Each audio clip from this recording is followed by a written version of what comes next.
A gente vai falar um pouquinho hoje, de modo panorâmico, a respeito de Atos dos Apóstolos, a partir desse livro aqui da editora Sinodal, Panorama do Novo Testamento, e que trata tanto da história, do contexto, quanto da teologia de cada livro do Novo Testamento.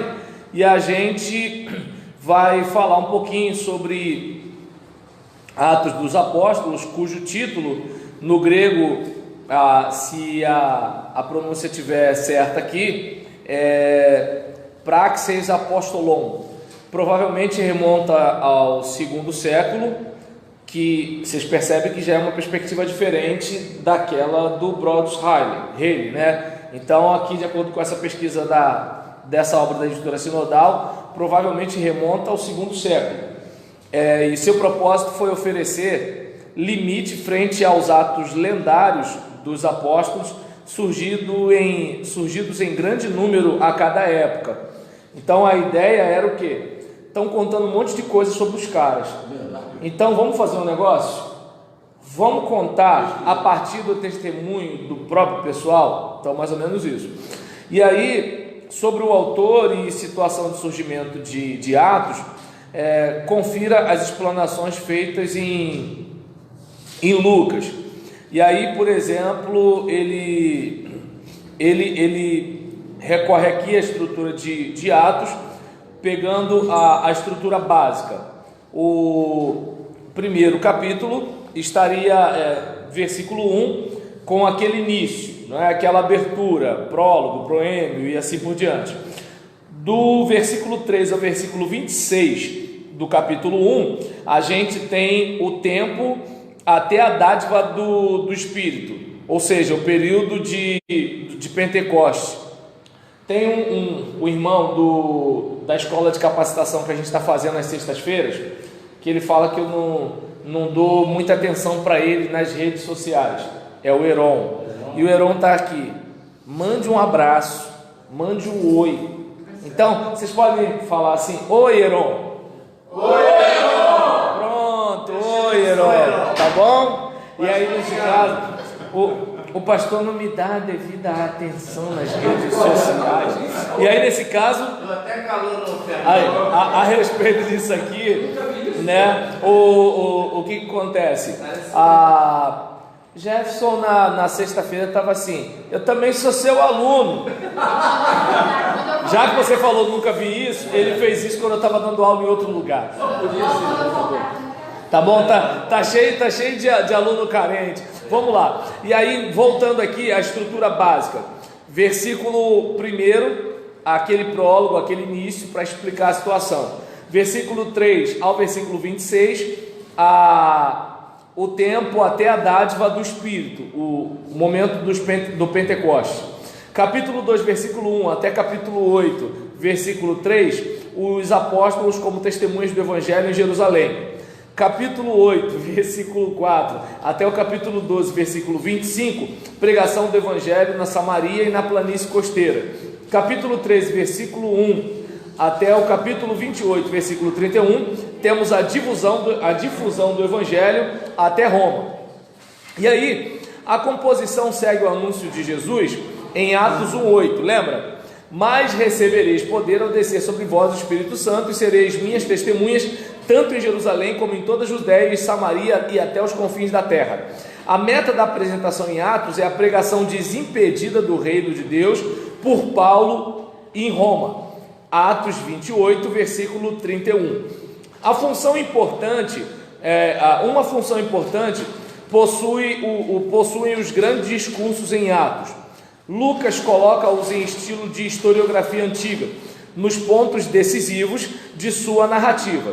Esses discursos são, esses discursos são fictícios e não afirmam nada sobre a teologia da pessoa que faz uso da palavra. Eles servem para fundamentar o desenvolvimento anterior ou posterior e eventualmente justificá-los. Então ele está dizendo que é como se Lucas estivesse pegando um discurso numa estrutura de historiografia com a intenção de fundamentar o desenvolvimento anterior né, ou posterior daquilo que estava acontecendo.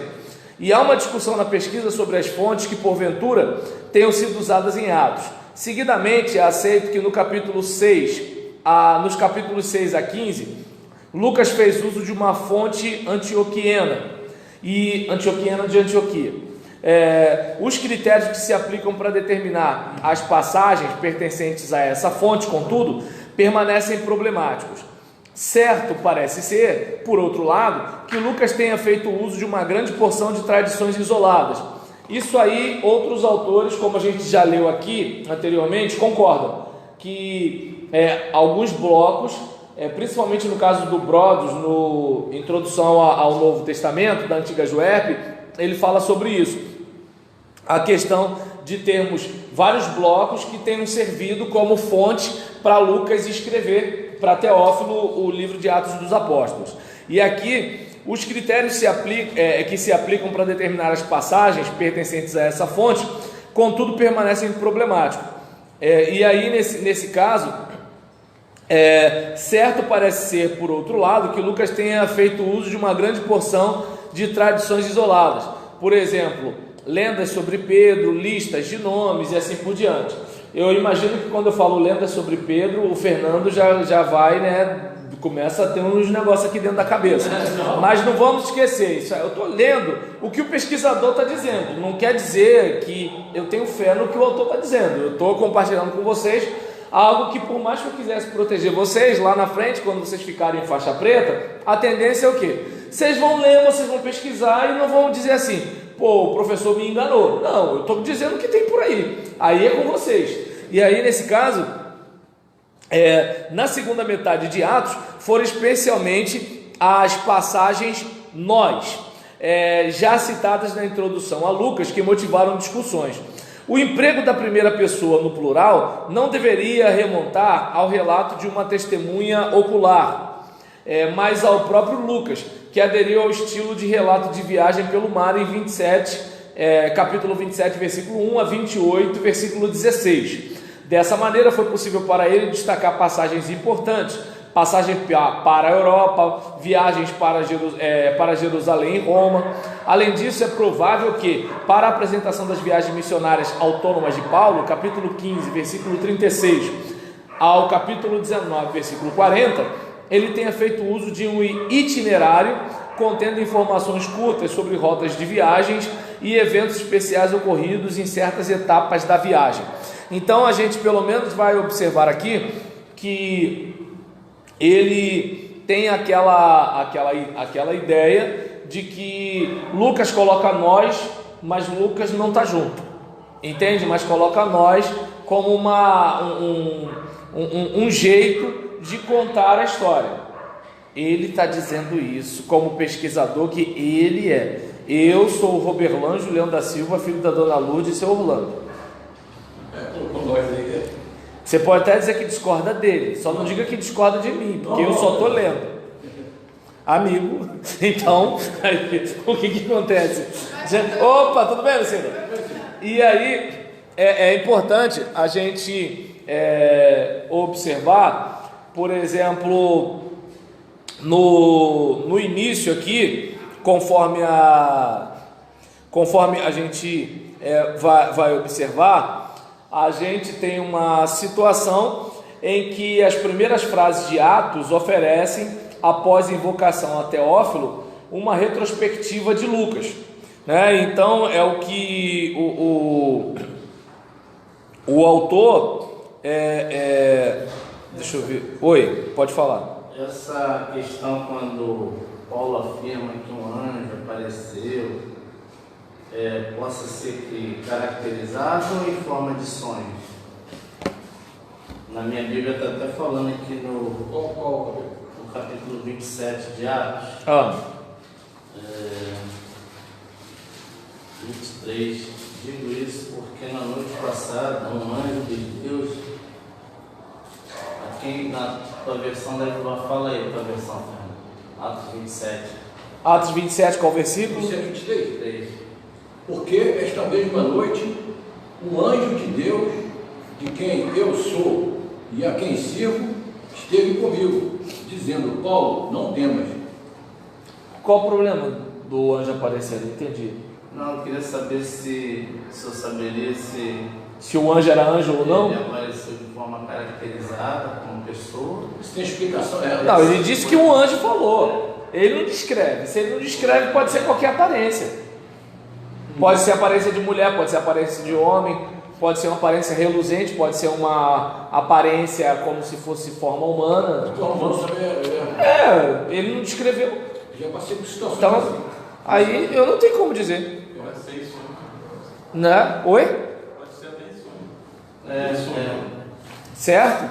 E aí, nesse caso, a gente está aqui estudando Atos dos Apóstolos, e nessa situação a gente vê que ele começa no proêmio, né, que é a abertura de um discurso, deixando claro que ele está se dirigindo a Teófilo, de modo que ele mostra uma retrospectiva de Lucas.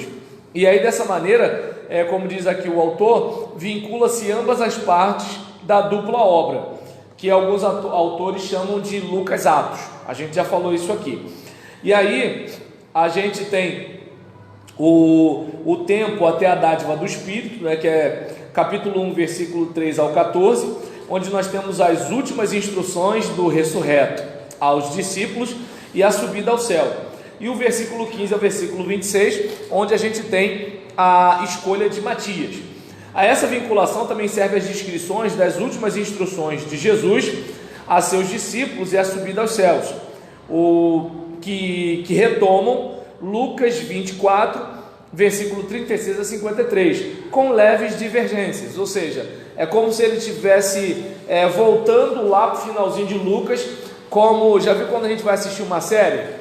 No último episódio, no último capítulo, na última temporada, né? Nos episódios anteriores, uma coisa mais ou menos assim. E aí, Quem assiste novela aí? depois, série eu assisto bastante. Novela não, porque minha esposa é contra. E aí, nesse caso, Acho que tá assim agora. e pra mim é uma luta, porque é o seguinte, eu cresci vendo novela em casa, né? Assisti Irmãos Coragens, Anjo Mal, né? Então, porque eu sou de um tempo que te contei, eu não lembro dela direito, né? Mas assim, o que acontece? Como é que eu posso dizer? Eu assisti a novela na época que a novela chamava mais atenção de mulher. Hoje mulher chama mais atenção de homem. E justamente deve ser por isso que minha esposa não quer que eu assista. Nesse caso. Mas já assistiu Selva de Pedra também. A segunda versão. A primeira eu não tinha idade para isso ainda não. E aí nesse caso. Então aí ele vai começar a falar de Não, novela. ele assistiu a primeira e a segunda. Aí nesse caso. Vamos voltar. E aí nesse caso, voltando ao que a gente estava falando aqui a respeito de séries, né? Quem puxou o negócio de novela? Sei lá. Foi, né? Então tá, ele não lembra. Aí o que acontece? O que Lucas faz aqui é dar uma recapitulada para situar o assunto e depois ele continua. E depois da subida aos céus, os discípulos retornam para Jerusalém, como fora indicado, e se encontram para a oração. O primeiro discurso de Pedro fundamenta a necessidade da eleição de uma 12ª testemunha. E aí, Atos capítulo 1, versículo 21 e diante, cita os critérios para a eleição de um apóstolo, que a gente vai vendo no decorrer dos versículos 15 aos versículos 26. E aí, quando a gente observa no segundo bloco, dividido aqui por ele, pelo Klaus Michael Bull, a gente observa o capítulo 2, versículo 1, até o capítulo 8, versículo 3. A gente tem os apóstolos como testemunhas do evangelho em Jerusalém. Aí a gente tem versículo 1 ao 42, a narrativa de Pentecostes, versículo 43 ao 47, a síntese da vida da comunidade, que muitas vezes a gente tenta ler para a igreja, né, como é que o pessoal era, aquela coisa toda e tudo. Aí, capítulo 3, versículo 1 até o capítulo 4, versículo 31, temos a cura de um coxo por Pedro e João perante o Sinédrio. versículo 32 do capítulo 4 até o capítulo 5, versículo 11, nós temos a comunhão de bens da comunidade, os exemplos positivo e negativo. A gente tem o caso de Barnabé e a gente tem o caso de Ananias e Safira. Capítulo 5, versículo 12 até o versículo 16, a síntese da vida da comunidade. Versículo 17 até o versículo 42, prisão, interrogatório e açoitamento dos apóstolos. Capítulo 6, versículo 1 até o versículo 7, a eleição dos 7 diáconos. Versículo 8 do capítulo 6 até o versículo 3 do capítulo 8, nós temos a prisão, o discurso de defesa e o apedrejamento de Estevão e a perseguição da comunidade em Jerusalém.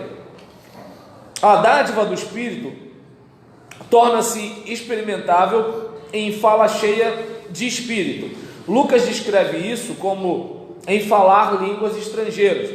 A pregação de Pentecostes por Pedro interpreta o evento inicialmente à luz da Escritura Sagrada, Joel capítulo 3, versículos 1 a 5. A prédica missionária que segue, orienta-se num esquema também empregado por Lucas nos discursos subsequentes de Pedro. Jesus foi crucificado por judeus. Deus, no entanto, o ressuscitou. Prova escriturística que traz o chamado ao arrependimento. Capítulo 2, versículo 1 ao versículo 42. Depois da notícia breve sobre o sucesso do discurso, o autor de Atos insere uma síntese que apresenta uma imagem idealizada da comunidade primitiva, nos versículos 43 a 47. Duas sínteses semelhantes seguem-se um pouco mais adiante. Capítulo 4, versículo 32 ao 35 e capítulo 5, versículo 12 ao 16. Lucas apresenta a primeira comunidade como cumprimento do antigo ideal de koinonia, de comunidade, de participação. E a gente vê isso, né, de Atos 4:32 a Atos 5:11. Ao mesmo tempo, ela cumpre de maneira exemplar as exigências de Jesus. Neste contexto, a pergunta pela maneira de lidar com os bens ocupa, como em Lucas, um amplo espaço. Os que possuem bem zelam por meio da venda de imóveis para que ninguém passe por necessidade. Um exemplo correspondente é descrito de maneira breve. Em contraposição, Lucas descreve detalhadamente o castigo de Ananias e Safira. Aparentemente, seu destino deve servir como uma admoestação para os leitores. Então a gente observa que a ideia é o quê? Quem tem muito não sobra, quem tem pouco não falta. Seria legal, né? Seria legal. Mas vamos lá.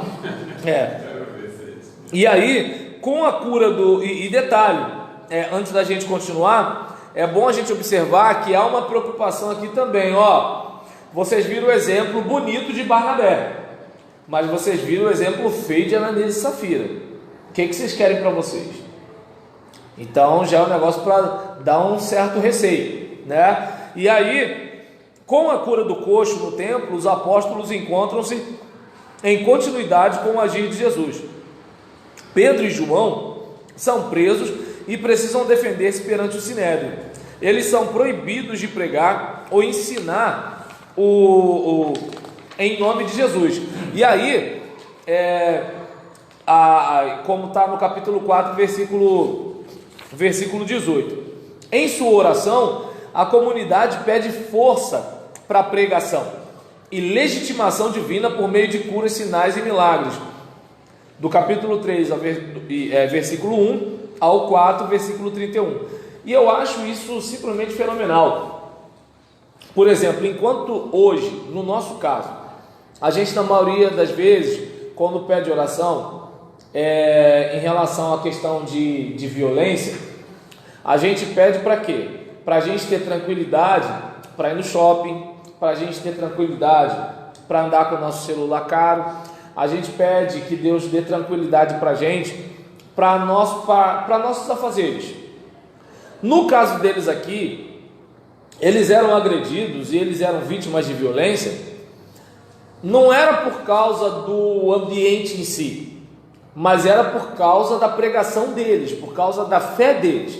Ou seja, se eles não ficassem nessa loucura da pregação, eles iam ter a vida tranquila.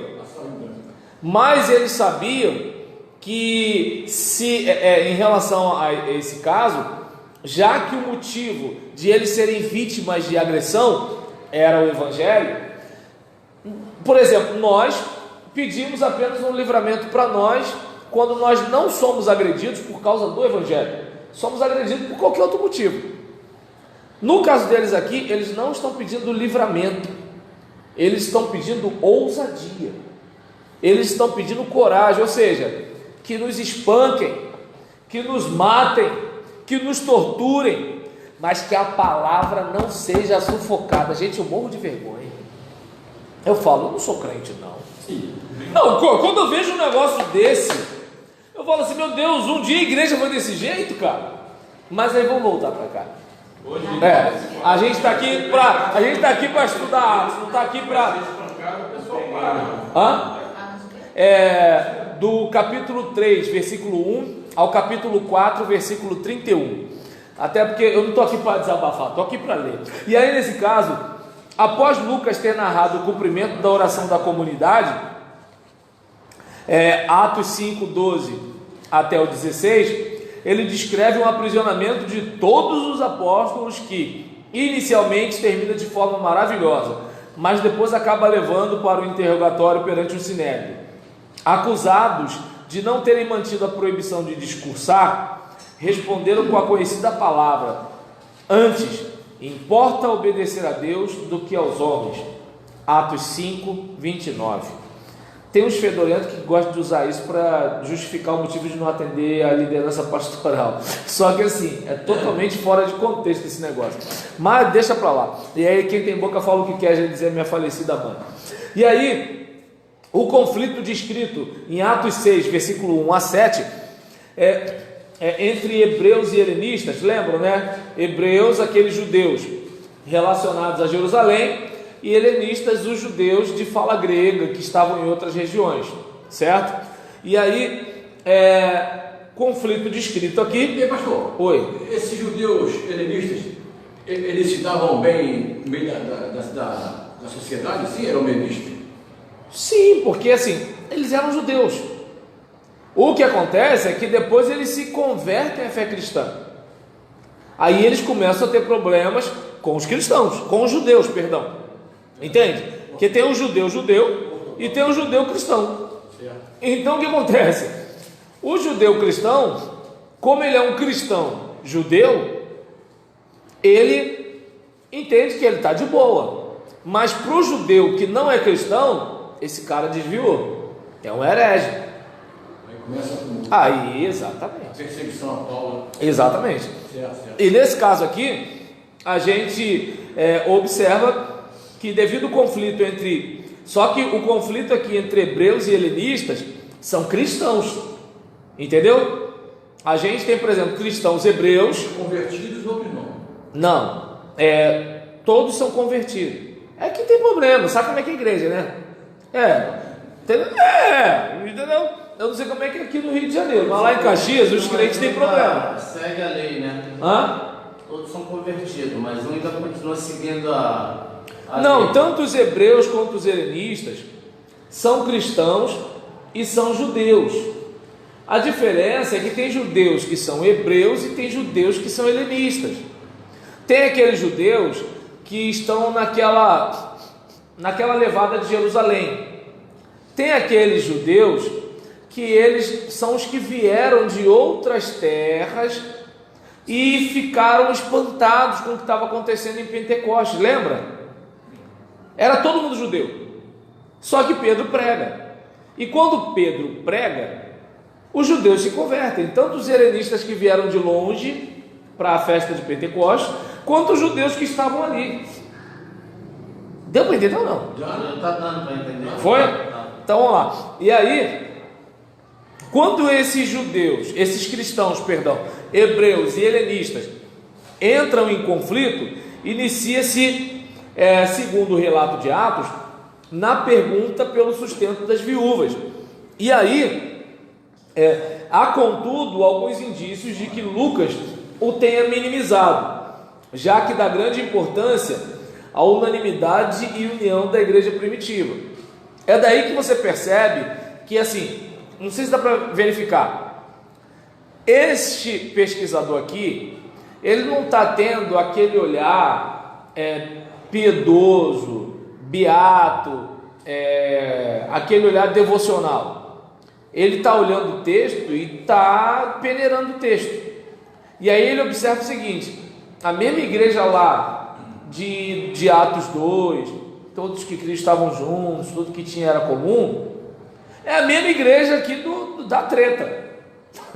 Deu para entender? Então, ele aqui chega a dizer o seguinte, que Lucas ameniza o discurso da treta, porque ele falou agora há pouco que o pessoal era tudo top de unidade. Entende? É como se de repente você fosse falar do irmão fulano falecido.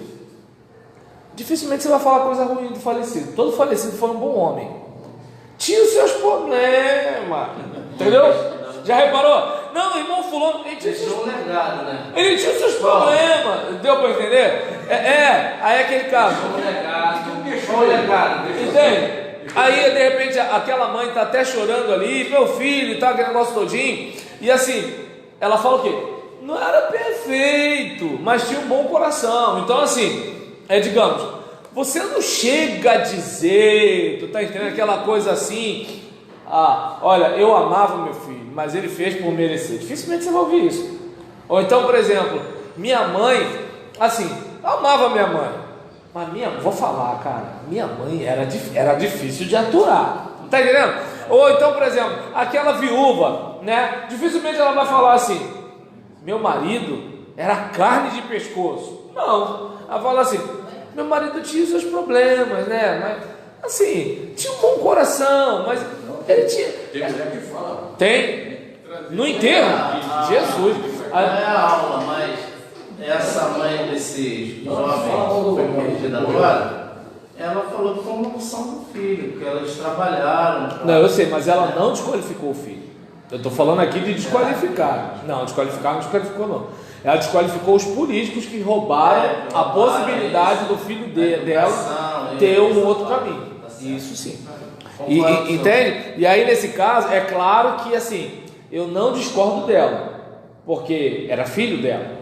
E eu não discordo dela também, que os políticos realmente roubaram a possibilidade daquele garoto ter uma influência melhor para a vida dele.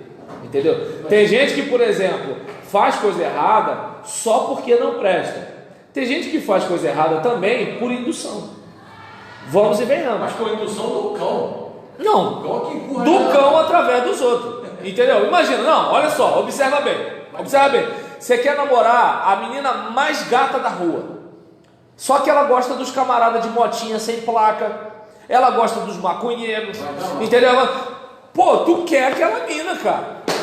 Aí ela te dá um sorriso. Você entrou na fila para ser feio 10 vezes. Ela te deu aquela oportunidade. Peraí, é só fumar um Marlboro? Tá entendendo?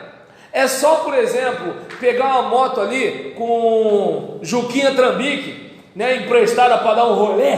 Entendeu? É só um negócio desse. Só isso. E aí eu vou estar com ela de shortinho, cabelo solto, voando no vento. É só um negócio desse? Já era, já foi. Ou seja, tá dando para entender? A situação dele não é aquela coisa assim do tipo, olha, eu quero destruir a vida de alguém. Não. Entende? É diferente daquele cara que é o seguinte, sente prazer, ele já começa a sacrificar gatinho desde pequeno, entendeu? Ele gosta de torturar o cachorro da vovó. Assim, aquele cara que é diferente. A pessoa ela já quer fazer o negócio.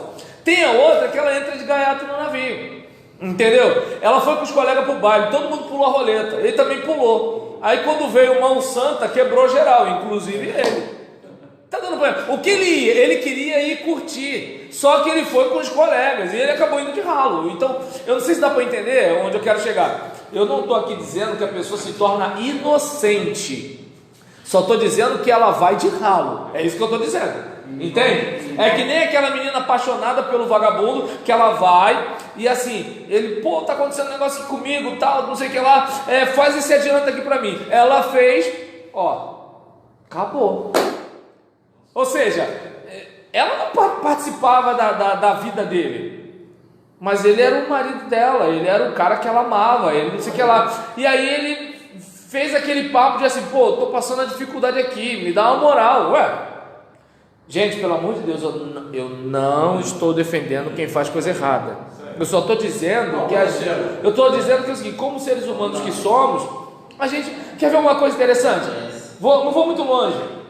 Vamos pegar o nosso arraial, porque quando a gente fala de cigarro, cachaça, esse negócio assim, a gente fica muito corajoso para falar do erro dos outros. Vamos falar o caso da gente. Às vezes tem um irmão que ele está certo na igreja, mas o que acontece? A gente não quer tumulto, não quer se aborrecer. Então a gente às vezes vê um irmão, que eu acho que é irmão, né? Não posso dizer que não é, um irmão que não está sendo legal, está sendo mau caráter às vezes, está inventando um negócio, está desconstruindo a reputação do outro cara, mas assim, não vou entrar nisso não, entendeu? Aí às vezes a mulher do lado, quando ela vai falar, fica quieta, mulher, fica quieta, não entra nesse negócio não. Observa bem, esse cara ele errou feio diante de Deus. Entristeceu o Espírito Santo, mas ele não queria ficar mal naquela comunidade.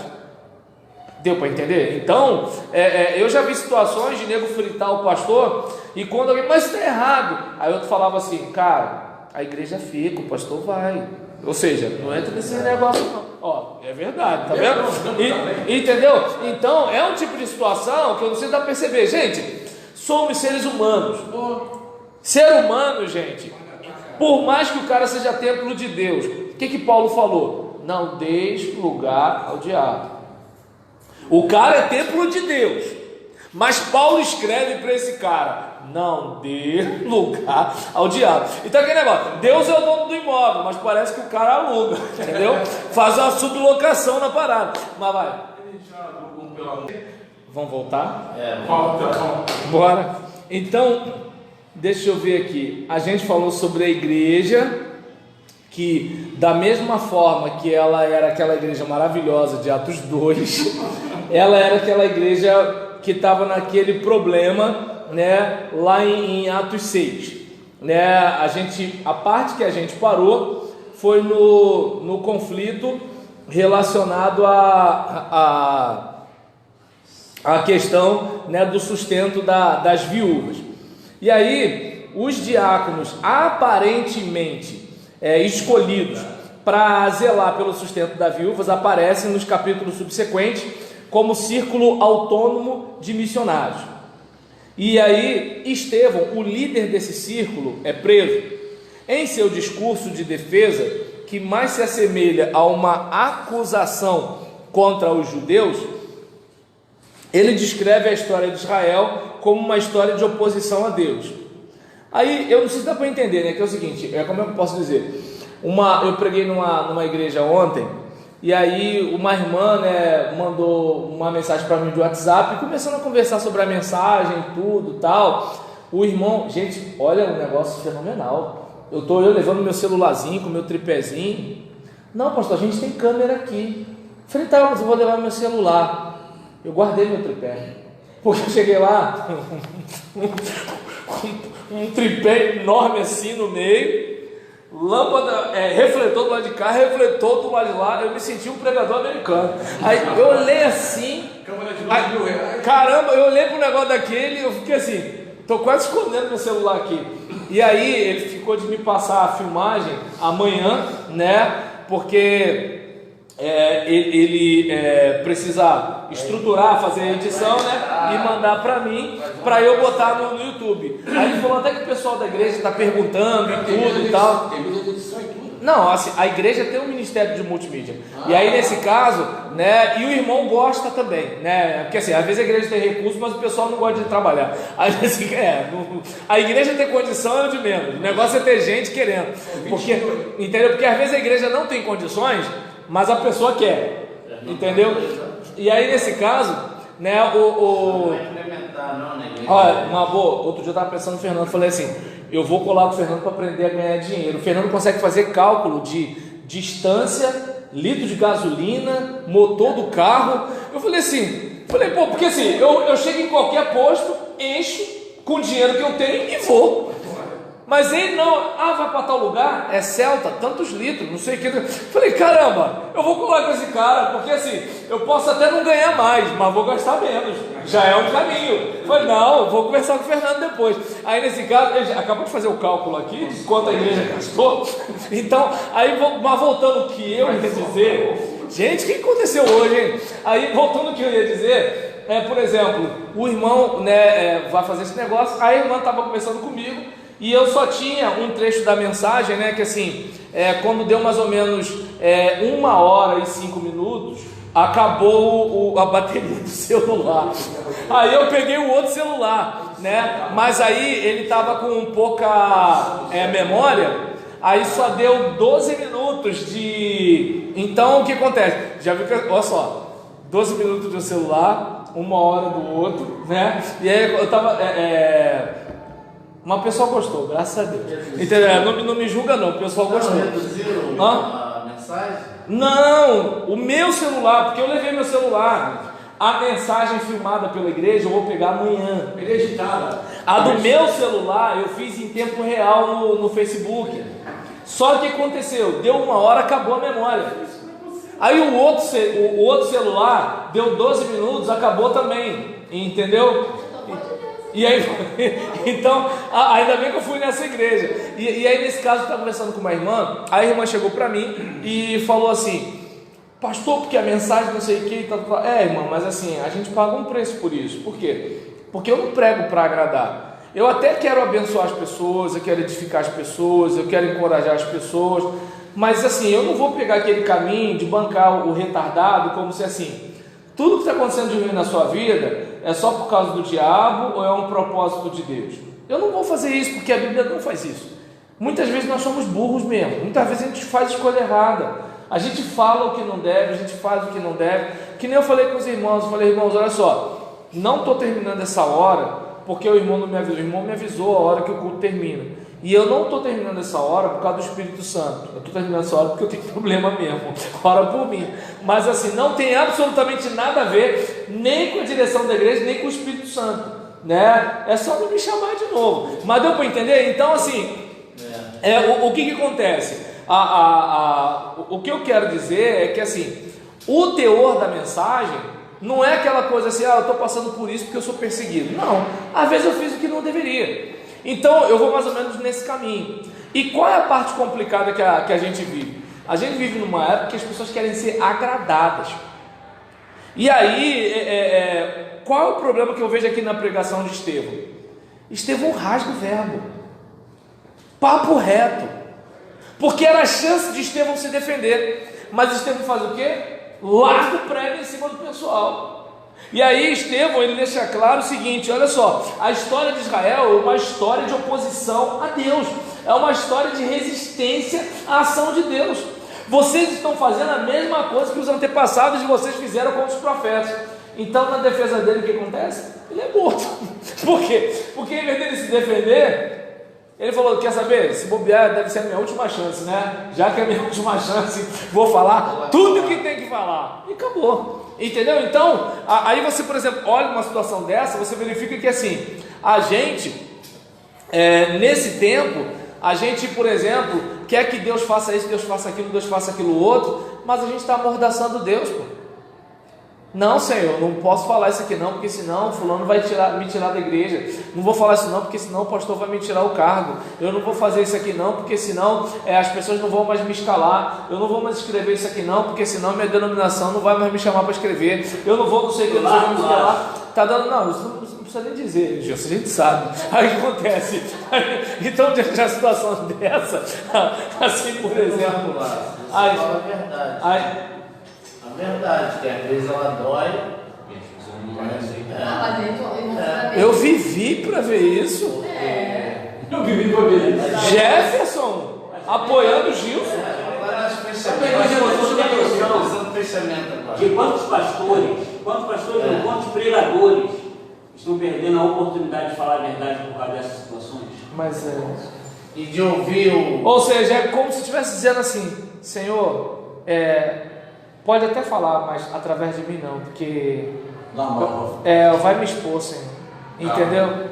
Segunda-feira. Por isso que ousadia dos caras entra no meio. Quinta-feira. Por isso que eles morriam também, né, Fernando? E por isso que a gente não morre, né, Fernando?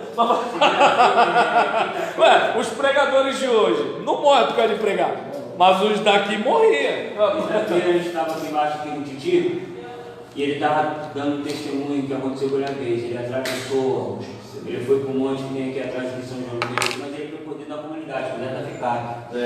Aí atravessou a linha vermelha. Sai lá. Duas comunidades. Quando ele voltou evangelizando, porque ele tem esse vício, né? Evangelizando. Aí ele olhou o beco assim, de uns caras armados, ele entrou no beco, foi lá atrás para poder evangelizar o rapaz, dar um folheto. Só que Deus abriu a vida dele assim e falou pro Titi assim: fala. Ele olhou, ele viu o cara armado, ele olhou o corredor, ficou com medo e foi embora. Eita. Quando o Titi estava chegando no meio do campo, o mesmo rapaz estava sentado, voltou e perguntou para ele assim: ô irmãozinho, você não vai entregar o que Deus mandou, não? Você vai comer o bolo ou você vai entregar? Meu Deus. É o que acontece hoje. As pessoas têm medo de falar a verdade. Ou seja, profeta, Deus precisou falar com o vagabundo porque o homem de Deus não deu o recado. Gente, olha. Mas é o que está acontecendo hoje. Aquele meu amigo que anda comigo. Meu Deus do céu. Tem medo, ele tem medo. Tem medo. Não prega a palavra, não tem medo. Outro dia ele foi levar a palavra lá e no final da palavra chamava a atenção. Eu falei: já me ouviu. Você não vai falar não? Se segura. E quando eu subi, que eu peguei, relatei o que estava dizendo no final, ele ficou assim: mas meu irmão, não importa se é aqui, não importa se é na sua, aonde for, Deus mandou que eu relate. Eu escolhi Não uma fica. Ou seja, você não está atacando a pessoa, você está pregando a palavra. É isso aí, ele não fala, ele não, amigo, o problema é teu, então larga o evangelho. Se você não quer falar. Aí o que acontece? Não, mas eu ia brincar no negócio do bispo, mas aí vai que alguém entende que isso é sério e deixa pra lá. E aí nesse caso, deixa pra lá. Aí nessa situação, o que acontece? Gente, agora eu vou terminar esse bloco. 9 horas a gente para pro lanche, tá bom? Então, não, tem que senão eu não vou terminar. Aí a gente verifica que assim, Estevão, ele faz o quê? Larga o prego, né? E a gente vê lá Atos 7, versículo 51. Quem pode ler aí? Atos 7, versículo 51. Aqui. Vai. 51 está ali. Estevão, Homem de dura cerviz e incircuncisos de coração e de ouvidos, vós sempre resisti ao Espírito Santo. Assim como fizeram vossos pais, também vós fazeis. Aí observa bem como é que é o negócio. O cara tá ali para se defender, fala um negócio desse, aí tu pensa assim: ou é doido ou realmente confia em Deus. Mas certamente eles não conheciam o Espírito Santo.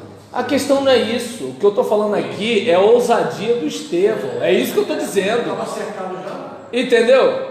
Aí, voltando para cá, ele é apedrejado e a comunidade é vítima de uma grave perseguição. Ou seja, sobrou para Estevão que morreu e sobrou para o discípulo também. Esse negócio, o pessoal é perseguido. E aí, o que acontece? A gente observa que os helenistas acabam o quê? Voltando para as regiões, né, de onde eles vieram, e nessa brincadeira começa a espalhar o evangelho em outros lugares. Fala, Zé. Também, de repente, foi uma atitude dele, né, pastor? Não, que atitude dele? Ele pregou Não, porque mais à frente ele tem uma visão. Ele pregou a história de Israel, meu Deus do céu. Não, é aquilo que o Espírito colocou na boca para falar. Ele pregou a história de Israel. Ele lembrou o pessoal que é o seguinte: olha, o que vocês estão fazendo é a mesma coisa que os antepassados de vocês fizeram. E não é? Entende? Tanto que é que, por exemplo, Paulo é um exemplo claro. E ele mesmo dá testemunho que ele tinha zelo sem entendimento, que ele perseguia o povo de Deus. O próprio Paulo assume que ele fazia parte disso que Estevão está condenando. Mas de repente, Paulo pode ter amenizado, né? E você de repente teve uma revelação mais profunda. Pode ser. Ué, vai, cada um. Paulo é Paulo, você é o Jefferson, né, velho? Aí nesse caso, Paulo é Paulo, Jefferson é Jefferson. E aí, o que acontece? Os hebreus permanecem em Jerusalém no início relativamente sem transtornos. E os helenistas são os que, né, metem o pé por aí, conforme o versículo 4 do capítulo 8 parece indicar, pelo nome, né, desses irmãos. E aí a gente também tem o quê? A pregação do evangelho em Samaria e na planície costeira, em que a gente tem a missão de Filipe na Samaria. Pedro e João têm uma controvérsia com Simão, o mágico, vocês devem lembrar disso, no capítulo 8, versículo 4 a 25, do versículo 26 a 40, a gente tem o batismo do camareiro etíope, lembra da rainha Candace, né, o eunuco. Capítulo 9, versículo 1 ao 31, tem a conversão de Saulo, sua fuga de Damasco para Jerusalém. Versículo 32 a 43, milagres de Pedro em Lida e Jope. Capítulo 10, versículo 1 a 48, visões de Cornélio e Pedro, batismo de Cornélio, justificativa da transição para a missão aos gentios pelo próprio Pedro. Versículo 19 a 30, o surgimento da comunidade de Antioquia. Capítulo 12, versículo 1 a 23, a execução de Tiago e prisão de Pedro, a libertação milagrosa de Pedro e a morte de Herodes. Lembra que porque não deu glória morreu comido de bicho, né? Pastor, o senhor falou aí a dispersão. Quem fala mal de pastor, a dispersão, vai ser comido de bicho. A dispersão dos irmãos, o senhor falou. Quem comprar tem que ser de O pirata. senhor falou 4 e 8, só queria 4 e 8, é 8 e 4. Ah, desculpa, 8 e 4. Capítulo 8, versículo 4 a 25. Não. Fernando é beleano. Não, mas aqui é vídeo, ainda bem que ele está me falando isso. Porque aí eu posso. Oi? Não, é Atos. Em relação à questão dos helenistas, conferir Atos capítulo 4, versículo 8. E aí, a gente tem a morte de Herodes. Capítulo 12, versículo 24 em diante, temos o retorno de Barnabé e Saulo para Antioquia. E aí, o comentário dele: Filipe, a segunda pessoa mais importante entre os 7 diáconos, faz missão com sucesso em Samaria. Também Simão, um mágico, é convertido à fé pela pregação de Pedro, acompanhada de grandes feitos milagrosos, e deixa-se batizar. Os apóstolos enviam Pedro e João para Samaria a fim de legitimar o batismo de Filipe. Os batizados recebem o Espírito Santo por meio de oração e imposição de mãos. Simão oferece dinheiro aos dois por esse poder vinculado à imposição de mãos. A palavra-chave na história da igreja é simonia, aquela questão de a pessoa pagar para ter cargos na igreja. Vocês devem ter escutado falar sobre isso, né? Na história da igreja aconteceu isso. E aí, ele é amaldiçoado por Pedro, capítulo 8, versículo 4 a 25. Filipe batiza o tesoureiro de Candace, a rainha dos etíopes. Sua interpretação cristológica de Isaías 53, versículo 7 em diante, conduz esse à fé. Não vamos esquecer, né, que assim, as pessoas do Novo Testamento não tinham o Novo Testamento escrito. Então a Bíblia que eles liam era o Antigo Testamento. E aí nisso ele não entende. E aí Filipe pergunta para ele se ele está entendendo o que ele está lendo. E ele fala: olha, como é que eu vou entender se alguém não me explicar? E aí ele vai e explica que o texto de Isaías se refere a Jesus. E aí, até onde vem aquela questão, né, que o eunuco não passa por nenhuma classe e fala: aqui já tem água, o que impede que eu seja batizado? E aí, sem fazer classe de catecúmenos, né, o Filipe vai e batiza o eunuco. E seguindo aqui, dessa maneira, a gente vai verificando, né, que Lucas provavelmente se imaginava assim, a missão entre os tementes a Deus, capítulo 8, versículos 26 a 40. No capítulo 9, versículo 1 a 31, Lucas descreve a conversão de Saulo, que até então havia estado em evidência como raivoso perseguidor das comunidades, ainda 2 vezes repetida, capítulo 22, versículo 13 a 21, e capítulo 26, versículo 4 a 23. Nessas sempre com forte acento sobre o mandado de missão aos gentios. Dessa maneira é introduzido o ator principal da missão aos povos.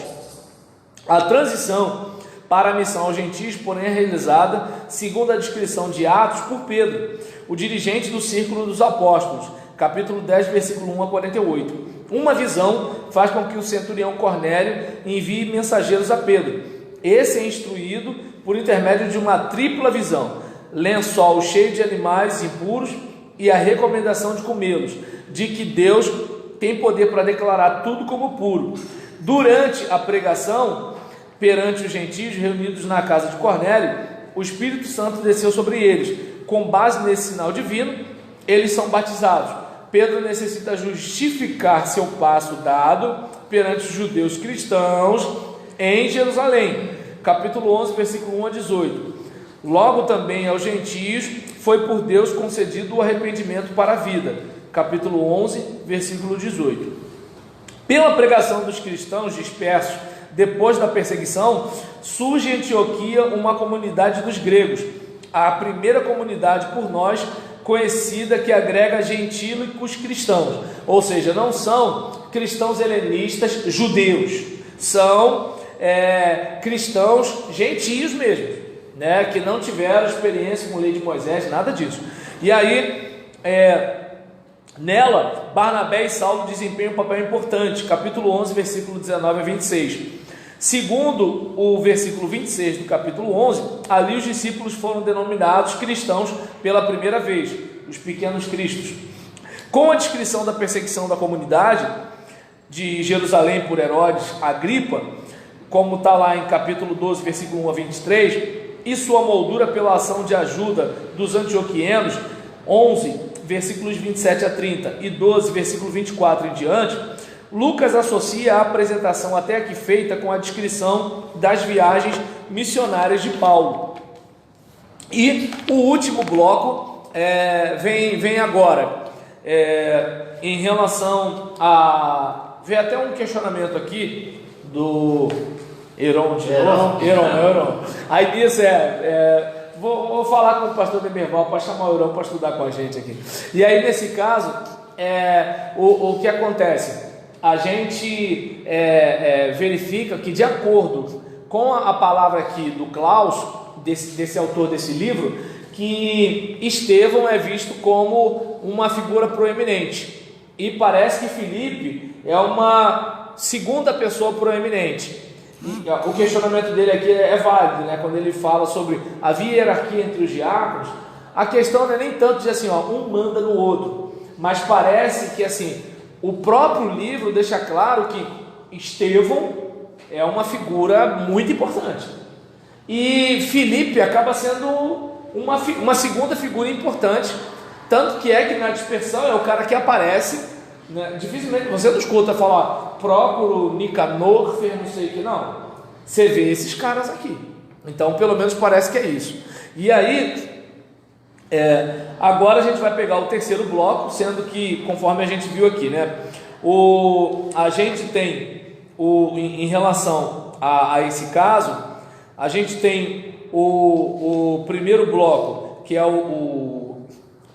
tem mais de 3 blocos, né? O primeiro bloco, que trata do proêmio, né, com a difusão do evangelho, o proêmio. Depois tem o segundo bloco, tempo até a dádiva do Espírito. O terceiro bloco, os apóstolos como testemunhas do Evangelho de Jerusalém.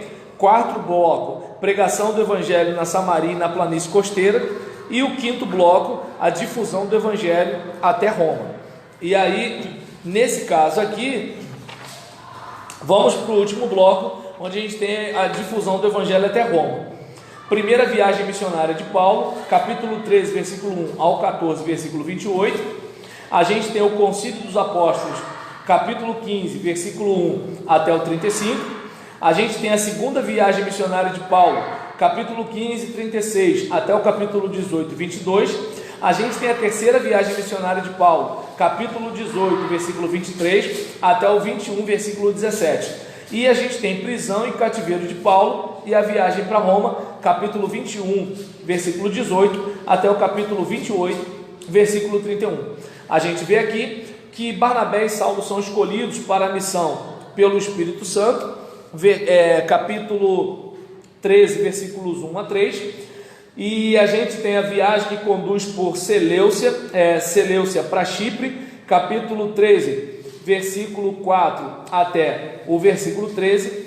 Dali Paulo dirige-se para com seus acompanhantes para a Ásia Menor, onde inicialmente se torna ativo, sobretudo em Antioquia da Psídia, capítulo 13, versículo 14 ao 52, depois de terem passado por Icônio, Listra e Derbe, capítulo 14, versículo 1 até o versículo 20, e retornam finalmente para Antioquia, capítulo 14, versículo 21 ao 28. Assim é descrita a primeira viagem missionária de Paulo. Já na descrição dessa viagem missionária, podem ser encontrados alguns dos esquemas usados por Lucas, também em sua apresentação ulterior. Paulo prega inicialmente na sinagoga e tem sucesso ali. Isso causa ciúme dos judeus, que por essa razão instigam uma perseguição contra ele. Além disso, Paulo é descrito como senhor sobre magia e espíritos maus. Aqui, o mágico Elimas, depois dessa demonstração de poder, Saulo passa a ser denominado de Paulo em Atos. De vez em quando, Lucas acentua explicitamente a benevolência das autoridades romanas. O procônsul Sérgio Paulo chega até tornar-se cristão. Em Antioquia, surgem fortes discussões sobre a pergunta pela circuncisão dos cristãos gentílicos, tese dos judeus cristãos da Judéia.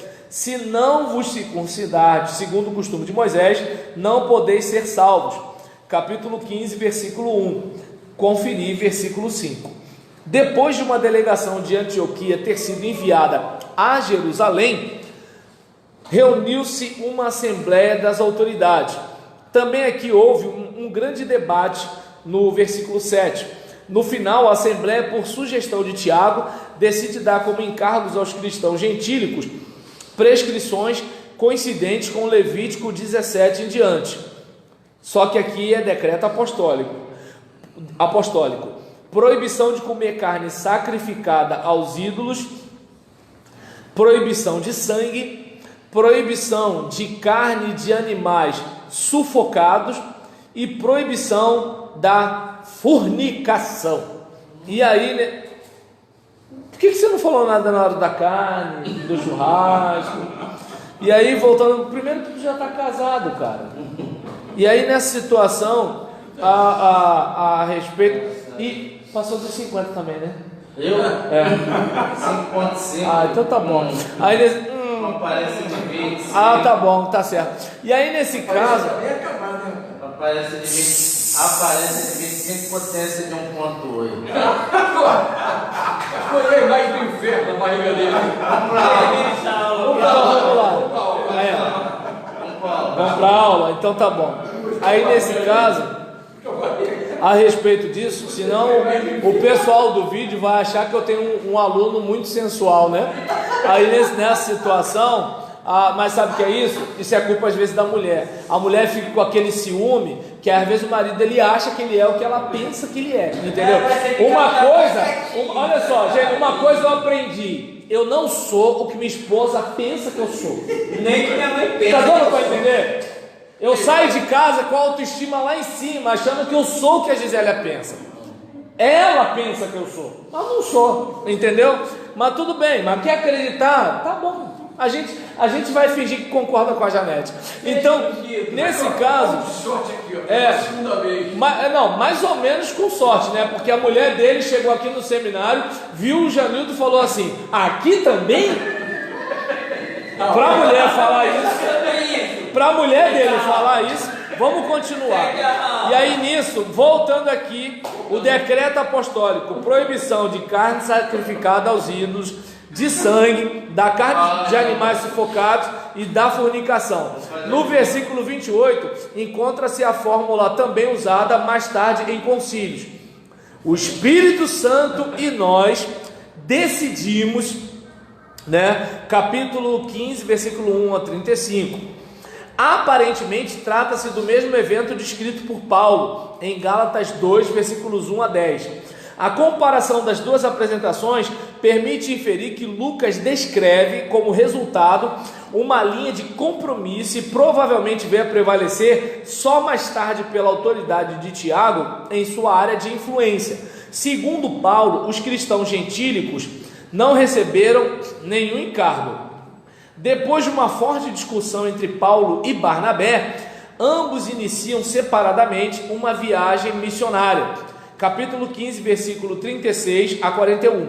Provavelmente um incidente descrito em Gálatas, capítulo 2, versículos 11 a 21, tenha sido o real motivo da polêmica.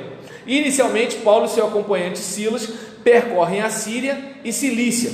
Em Derbe, Paulo recebe Timóteo como cooperador adicional.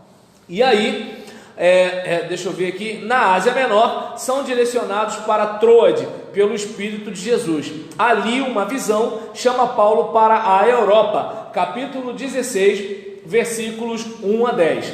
Em Filipos, Paulo e Silas inicialmente têm sucesso como missionário. Depois, contudo, são presos após um exorcismo e açoitados com varas. A acusação: eles teriam divulgado usos e costumes que não são aceitos e não podem ser praticados pelos romanos. O carcereiro e seus dependentes deixam-se batizar, terremoto como sinal divino. Paulo e Silas logram uma reabilitação pública. Capítulo 16, versículo 11 ao versículo 40. Por Anfípolis e Apolônia, eles chegam em Tessalônica e Bereia. Em ambas as localidades, os judeus forçam Paulo a ir embora. Ele é levado até Atenas pelos cristãos pertencentes ao lugar. Capítulo 17, versículo 1 a 15.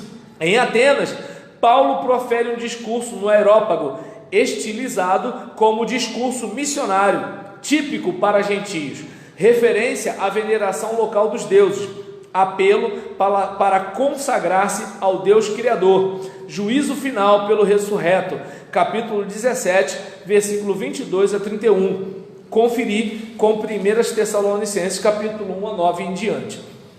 O sucesso em Atenas permanece, porém pequeno se comparado com o de outros lugares.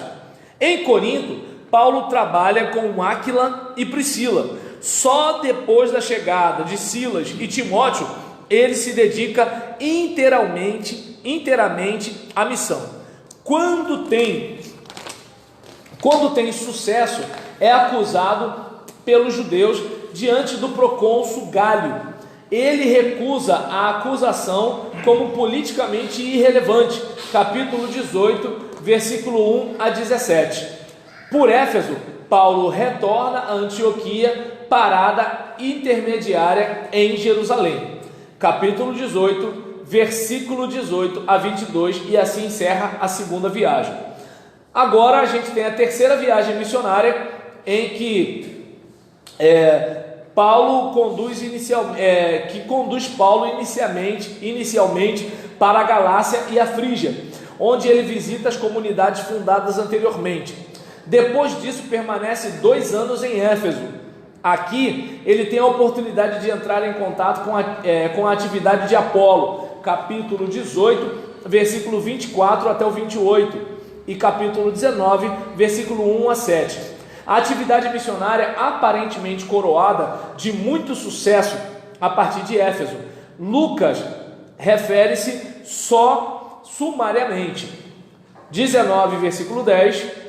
Capítulo 19, versículo 10, durante essa época foi redigida a correspondência a Corinto.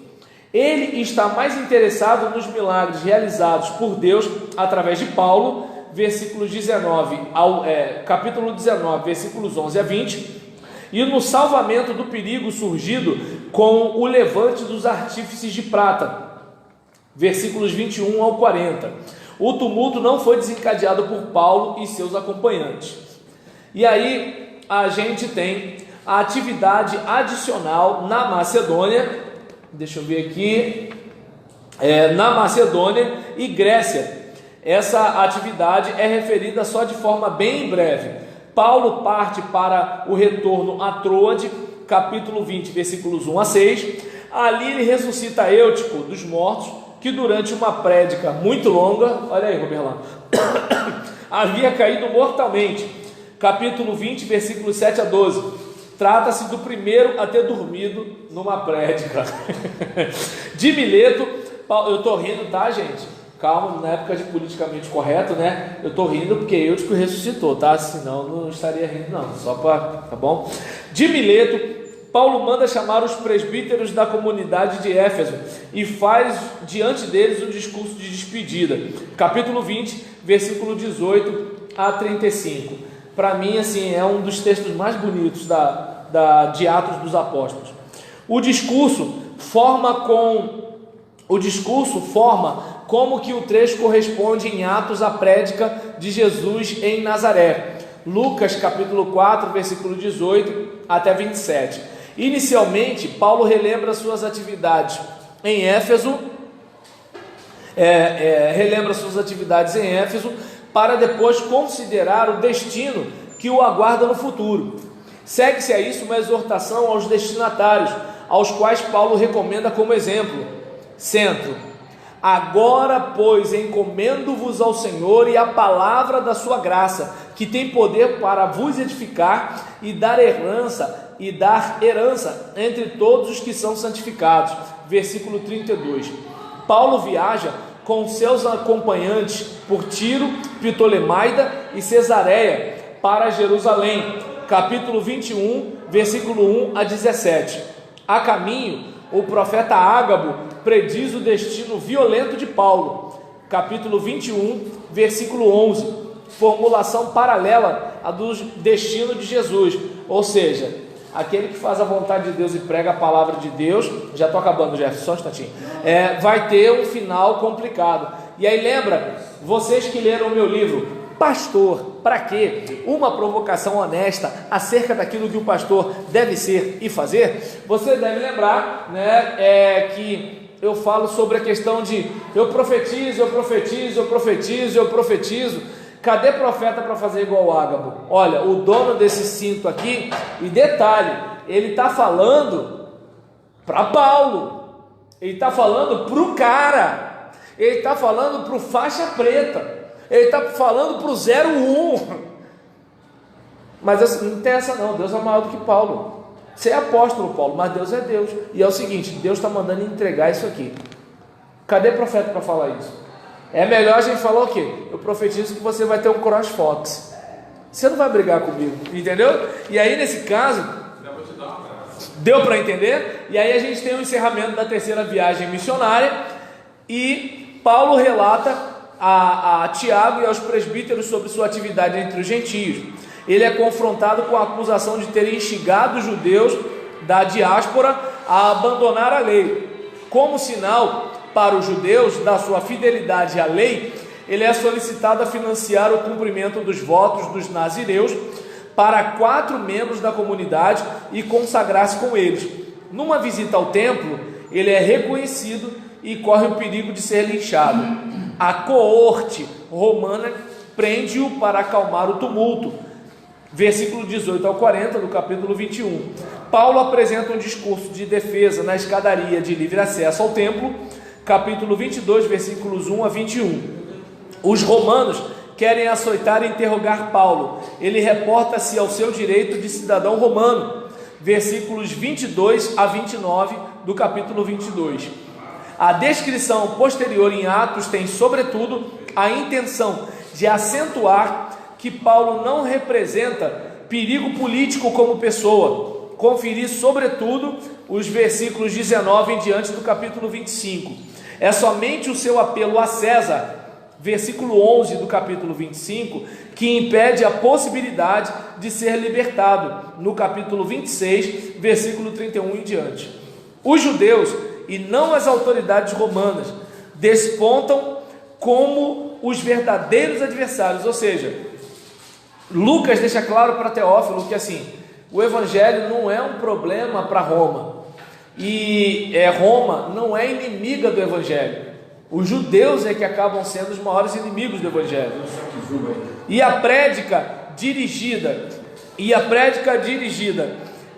deixa eu ver aqui, uma viagem de aventuras conduz Paulo a Roma, capítulo 27, versículo 1 a 28, versículo 15.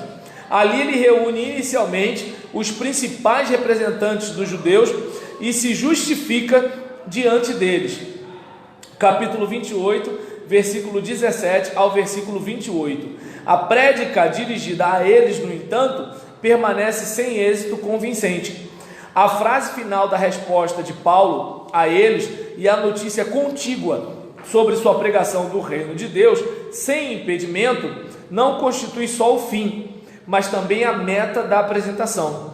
Esta salvação de Deus foi enviada aos gentios, e eles a ouvirão. Atos 28, hashtag pronto.